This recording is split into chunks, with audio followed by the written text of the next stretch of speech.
So, why is it that I am running around outside today? Well, something that you will find about me is that I get incredibly, how should we say, cabin feverish when I'm in my house for more than a day. Because between the point where I was diagnosed and the months and months it took for me to kind of reach my level of normal, I was in the house a lot. And I've always found that when I'm stressed out, that the walls kind of start to cave in on me. And it's hard to escape negative thoughts. And the more you spin, the worse it gets. And a lot of times spinning does you absolutely no good. So on the days that I'm really stressed out, even if it's just going for a drive and with your windows rolled down, I found it makes me much happier person.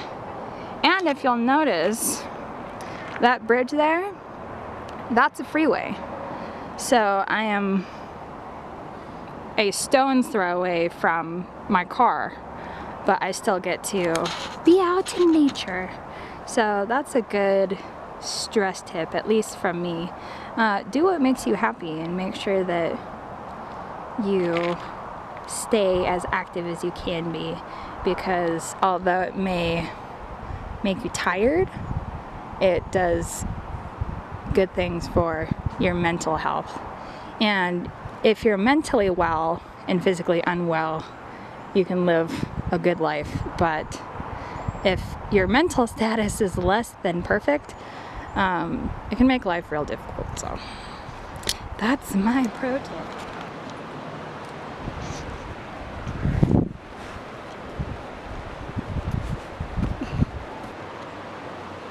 Oh God.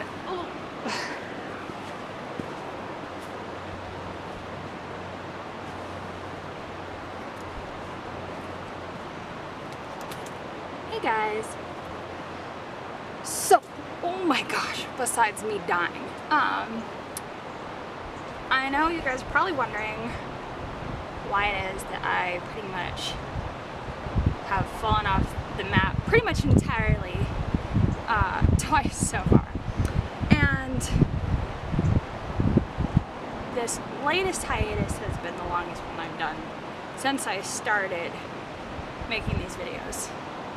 And the reason for that being is that I had reached a point where I wasn't sure what I should say to you guys, because for the last couple months I have had this mysterious neck pain that started out as pretty dang uncomfortable but tolerable, and then in the last couple weeks or last couple months it has gotten so unbearable that I haven't been sleeping.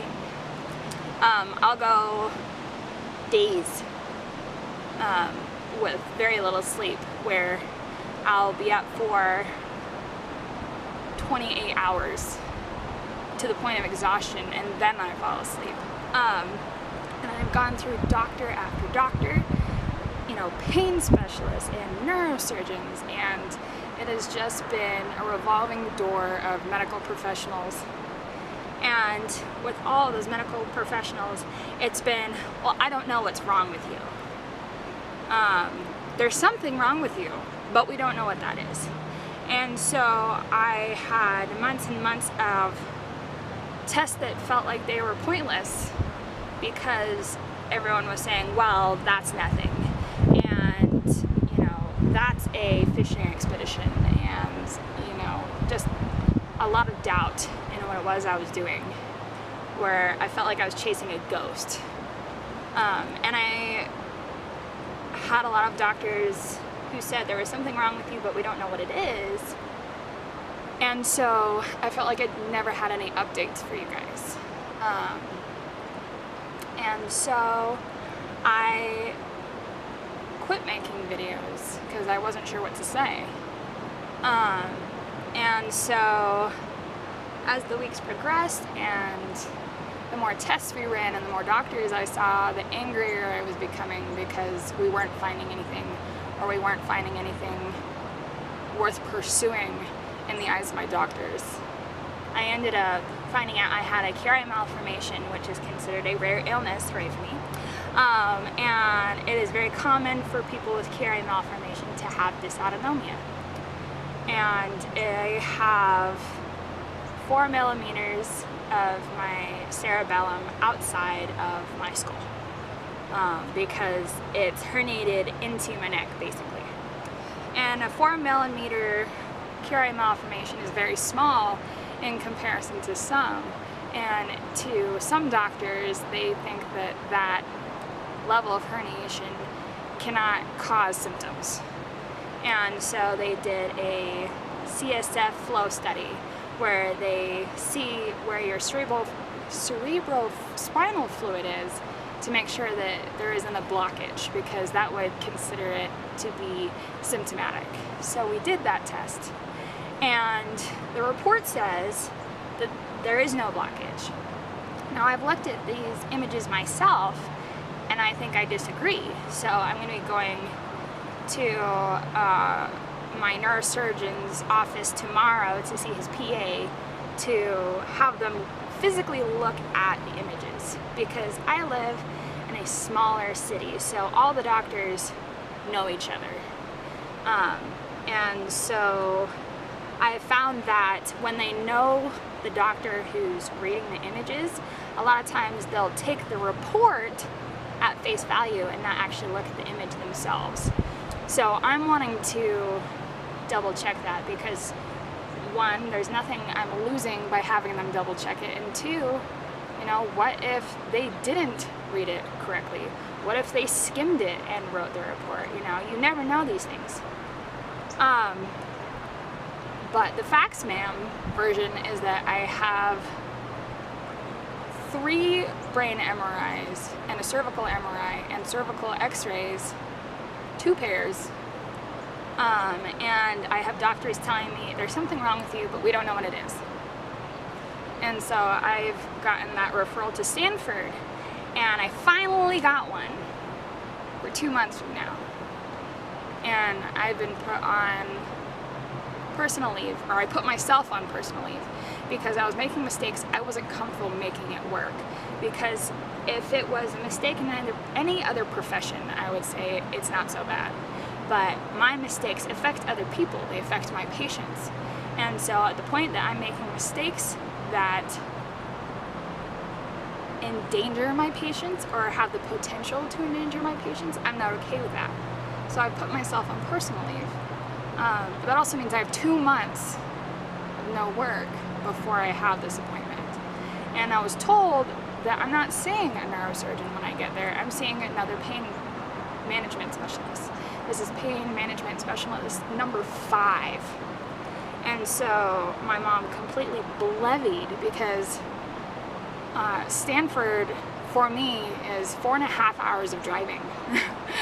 And she said, well, she could see a pain specialist here. Why on earth would I wait 2 months to send her to something that we could do here? And so it seems like Stanford has kind of washed their hands of me even before I've gotten there, because the doctor had overseen my images and decided to just send me to pain management. So because my Chiari malformation isn't bad enough to be symptomatic, Stanford has already washed their hands of me, which is incredibly frustrating. And so I'm going to be having to look at other options, such as going to Utah, which is several states away from me, or going to Arizona to the Mayo Clinic there, which again is a very, very long drive. And so with all these different developments, it's been a lot of disappointment and a lot of rejection from my doctors, and a lot of disbelief on the side of my doctors, where I'm saying there's something wrong, there's something terribly wrong, and none of them have believed me. So it has made me feel incredibly angry and bitter, and you know, just a mirage of negative emotion. And I didn't want to put that onto social media, because I didn't want to be that negative influence on you guys, because you already are dealing with enough. But a friend of mine said, look, I think you need to start making your videos again. And I said, well, why? I've got nothing, I have no good news on the part of myself. So it doesn't really inspire people to hear that someone else is suffering. And he said, well, I disagree. You know, they are suffering. They're having a hard time. They're having a hard time with their doctors. They're having a hard time having people believe them. And I think that it would be good for them to see you be angry and be bitter. And so they know that they're not alone and that there's someone else going through the same thing as them. And you know, how I cope with the rejection and the anger and the bitterness. And I kind of sat there and went, wow, you're right. So this was me trying to get back on the horse, because as a person, I've always been very close to the vest. I don't tell people I'm having a bad day. If someone asks me how I am, I'm fine. Even if I feel like I'm gonna die any moment now, and I feel like I can't breathe and my head's gonna explode, I'm still gonna say I'm fine. And it's probably not the healthiest way to deal with things. And because of that I'm fine reflex, some of the people in my family have been very surprised lately, because my kind of I'm fine mask has been cracking, because I just can't keep up the act. And so they've been very confused. They're like, well, where did this come from? And I'm like, well, what do you mean, where did this come from? Like, you know what this is. But I realized they didn't, because I hadn't been telling them hardly anything. So for them, it was entirely out of the blue. And so I realized that was probably also something you guys did, and also something that could probably be worked on. So this is me trying to work through my my knee-jerk reaction and trying to be more open and trying to be more transparent, not only with you guys, but with my friends and my family as well. So that's kind of my confessional.